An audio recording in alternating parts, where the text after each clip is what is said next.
Hey everyone, today I'm going to teach you how to delete all completed tasks in Microsoft To Do. Without any further ado, let's get started. First, open your web browser and navigate to to-do.office.com. Once the page loads, log in using your Microsoft account credentials to access your To Do dashboard. After logging in, direct your attention to the top right corner of your screen, where you'll see a gear icon. This is your settings menu.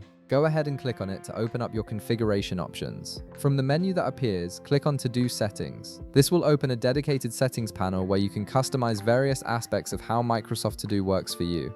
Now, you'll need to scroll down through the settings until you find a section named Smart Lists. This section contains several pre-built list views that help you organize and view your tasks in different ways, making it easier to manage your workflow. Within the Smart Lists section, locate the option labeled Completed. You'll notice there's a toggle button right underneath it. Click this toggle to enable the completed Smart List. This step is crucial because it creates a dedicated view where all your finished tasks are gathered in one place, making them much easier to manage and delete in bulk. Once you've enabled the completed list, you can close the settings panel.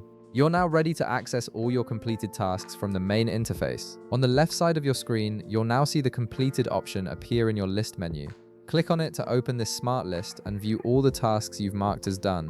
At the top of the completed tasks view, click on List. This ensures you're viewing your tasks in list format, which is the most efficient way to select multiple items at once. Now comes the part where you select all your completed tasks. Click on the first task in the list to select it. Then, hold down the Shift key on your keyboard and click on the last task in the list. This keyboard shortcut selects everything in between, allowing you to grab all your completed tasks at once without having to click each one individually. With all your completed tasks now highlighted and selected, right-click anywhere on the selected items. From the context menu that appears, click Delete Task. This action tells Microsoft To Do that you want to permanently remove these tasks from your list. A confirmation message will pop up on your screen asking you to verify that you really want to delete these tasks. This is a safety measure to prevent accidental deletions. Click Delete Tasks to confirm your decision and proceed with the deletion. Give it a moment while Microsoft To Do processes your request and removes all the selected tasks from your account. The tasks will disappear from your completed list and you'll have a clean slate to continue managing your active to-dos. And that's it. You've successfully cleared out all your completed tasks in Microsoft To Do, keeping your workspace organized and clutter-free. If this video helped you out, be sure to leave a like, subscribe, and I'll see you in the next one.